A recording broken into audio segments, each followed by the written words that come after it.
성경이 항상 관심을 가지고 그분의 백성들에게 경고하는 것, 조심해야 된다, 늘 살펴야 된다라고 하는 것은 죄입니다. 하나님과 인간 사이에 건널 수 없는 강이 생긴 이유도 죄 때문에 그렇습니다. 하나님이 흙으로 아담을 만드시고 그 코에 하나님의 영을 불어 넣으셔서 살아 움직이는 영혼을 가진 그런 아주 특별한 하나님을 닮은 존재를 만들지 않았습니까? 그리고 그의 갈비뼈를 적출해서 손을 집어넣어 부러뜨리고 꺼내셔가지고 만든 게 하와입니다. 굉장히 독특합니다. 그리고 하나님을 닮게 하나님의 형상과 모양대로 성부 하나님, 성자 하나님, 성령 하나님의 형상과 모양대로 그들을 만드시고 거룩하게 살아가도록 했습니다. 그리고 그 아담과 하와 하나님 사이에는 막힘이 없었어요. 하나님이 동산에 거니실 때에 그 느낌을 알아요. 하나님의 임재를 알아요. 하나님 오셨군요. 그렇게 그들이 하나님과 소통할 정도로. 그런데 어느 날 그게 딱 끊어졌습니다. 하나님이 오시는데 두려움이 생겼어요. 벽이 생겼어요. 이것을 우리가 하나님과 원수되었다 이렇게 말합니다. 어떻게 도대체 뭐가 그렇게 만들었느냐? 죄가 그렇습니다. 어제 새벽에 말씀을 드렸듯이 우리가 과거에 신앙이 뜨거웠을 때 한국교회는 죄에 아주 민감했습니다. 성도들도 어떻게 하면 내가 거룩하게 살 수 있을까? 그래서 무조건 기도하러 저녁만 되면, 그렇죠? 제가 육지에 살 때도 저는 그냥 육지에 있는 사람들은 육지에 있는 기도원, 육지에 있는 그 산에, 또 울릉도 섬에 있는 성도들은 울릉도에 있는 산에, 울릉도에도 기도원이 있었더라고요. 은혜 받기 위해서 그렇게 우리가 하나님 앞에 엎드리고 기도했던 과거가 있습니다. 이유가 뭔가요? 죄로부터 멀어지기 위해서, 이전의 삶을 더 이상 반복하기 싫어서 하나님 앞에 거룩하고 하나님 앞에 정결하고 하나님 앞에 깨끗하게 살기 위한, 이게 과거치 우리 신앙이 뜨거웠을 때 우리들의 모습이었습니다. 교회 전체 분위기가 그랬어요.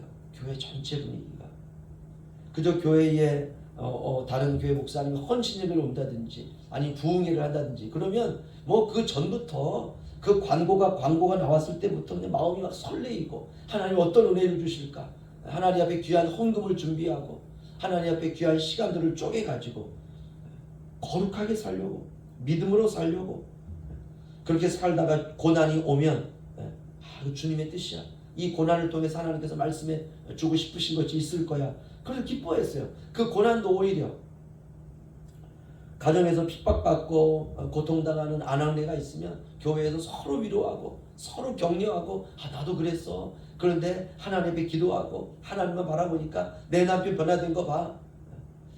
우리가 이렇게 기뻐했습니다. 근데 오늘날 교회는 그런 거 더 이상 강조하는 것 같지 않아요. 그 무엇을 강조하느냐? 잘 모르겠습니다.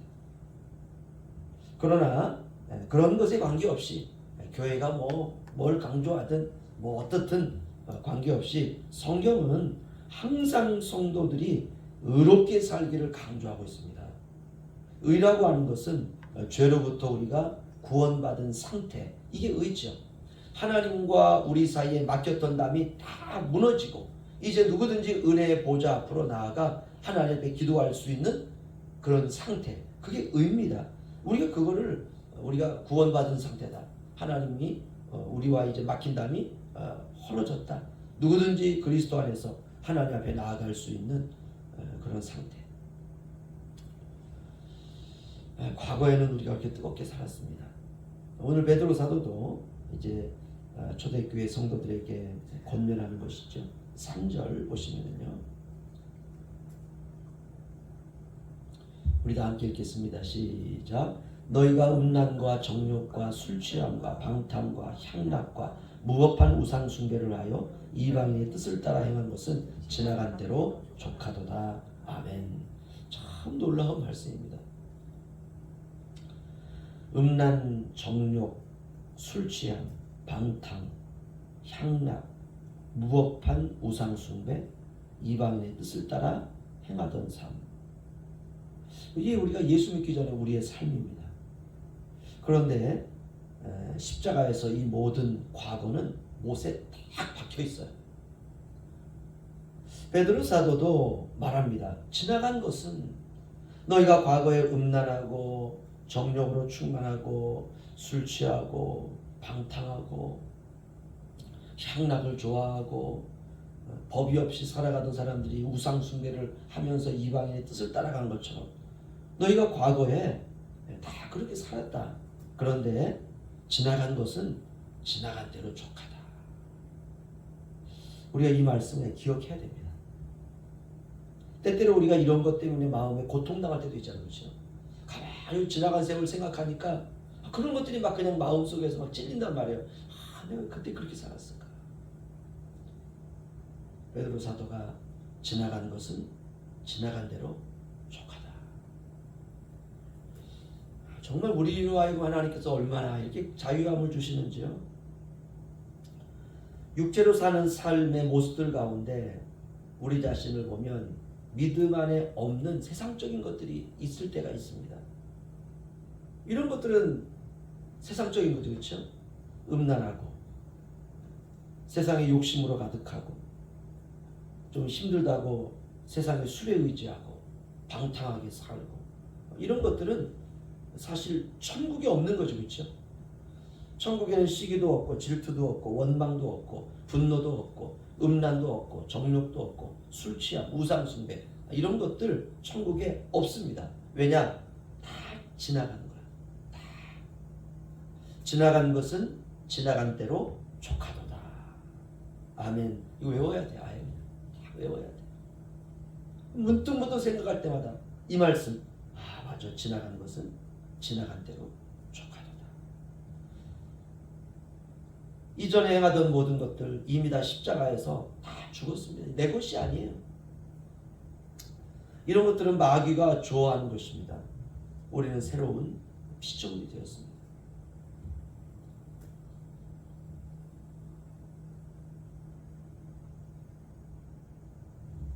제가 신방을 안 나오던 분들 이렇게 가니까 그 가운데 한 분이 술이 완전하게 취했더라고요. 그래가지고 왜 술 먹었습니까? 말하기는 좀 뭐하고 그래서 한참 얘기하다 보니까 목사님 제가 여기 오시는 거 알았으면 술도 안 먹고 있을 텐데 죄송합니다. 집을 쭉 보니까 술병 술 담아놓은 것들이 가득하더라고요. 그러면서 그분이 하는 말이 제가 이렇게 술은 먹어도 그래도 이렇게 주님을 생각하려고 하는 마음이 있습니다. 그 약간 어폐가 있죠, 그렇죠? 약간 어폐가 있습니다. 약간 어폐가 있는 정도가 아니라 마귀가 좋아하는 것들이에요. 왜 술을 먹을까요? 힘들고 어려우니까, 내 마음이 괴로우니까 이 마음 괴로운 것을 없애기 위해서 술을 먹거든요.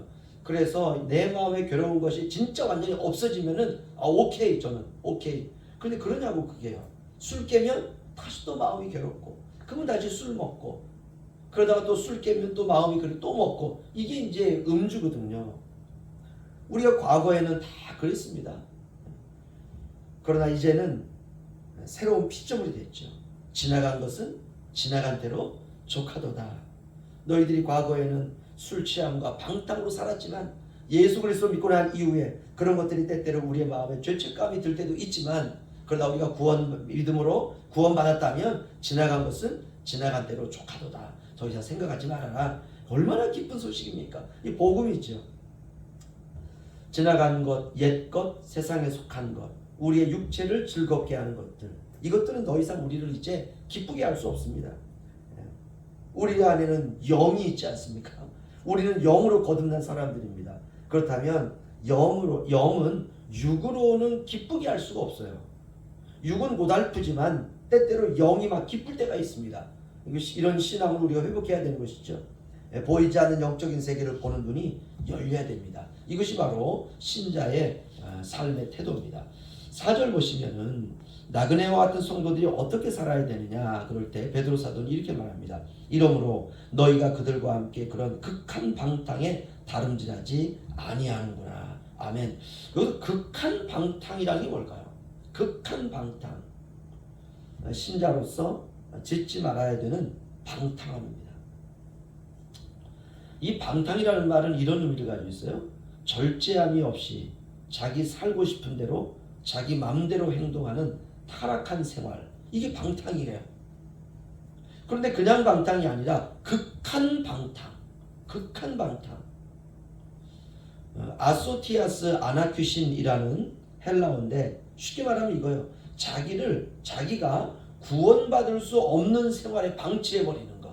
이게 극한 방탕이에요. 자기를 버리는 거예요, 그냥. 사람은 기본적으로 자기를 감싸고 보호하려고 하는 본능이 있습니다. 그런데 그런 본능도 다 포기해버리는 것. 사람이 진짜 절망 가운데 빠지게 되면 그렇죠. 극한 방탕에 다름질하지 아니하는구나. 극한 방탕에 이르게 되면 쾌락과 세상의 탐욕에 육체가 이제 중독되게 됩니다. 신자는 그렇게 살지 않는다는 것이죠.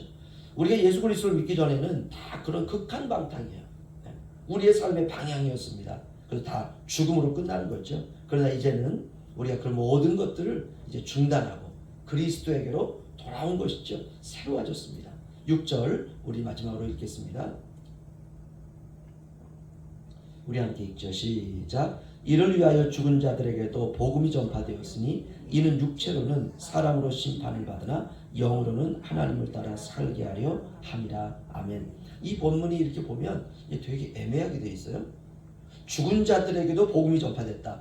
예수님이 죽어서 지옥 가지 못한 사람들에게도 가셔가지고 그들에게 복음을 전파하셨구나. 이렇게 우리가 본문을 볼 수가 있습니다.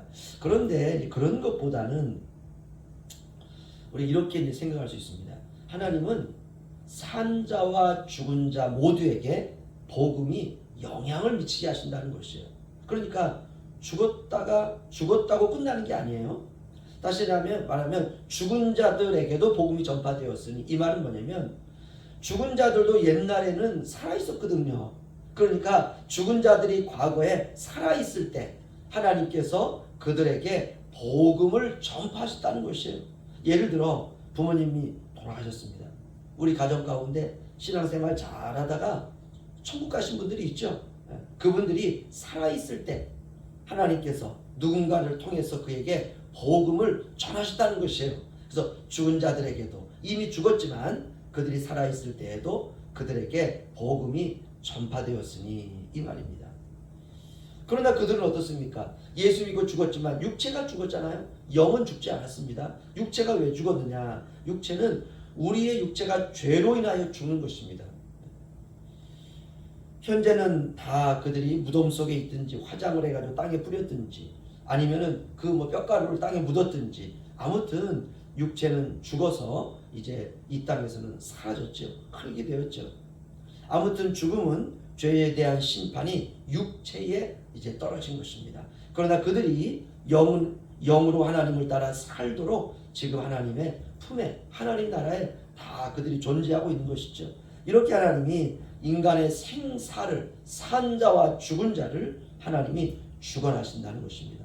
오늘 설교를 마치면서 우리가 다른 것 신경 쓰며 살 것이 아니라 우리가 주님의 복음을 붙들고, 왜? 주의 복음은 산 자와 죽은 자에게 영향을 미치니까 우리가 주의 복음 붙들고 기도하면서 말세를 향하여서 살아가야 됩니다. 죽음은 항상 우리 주변에 있습니다. 우리가 현재 살아있을 때 우리가 더욱더 하나님 말씀에 깊어지시기를 주의 이름으로 축원합니다. 기도하겠습니다.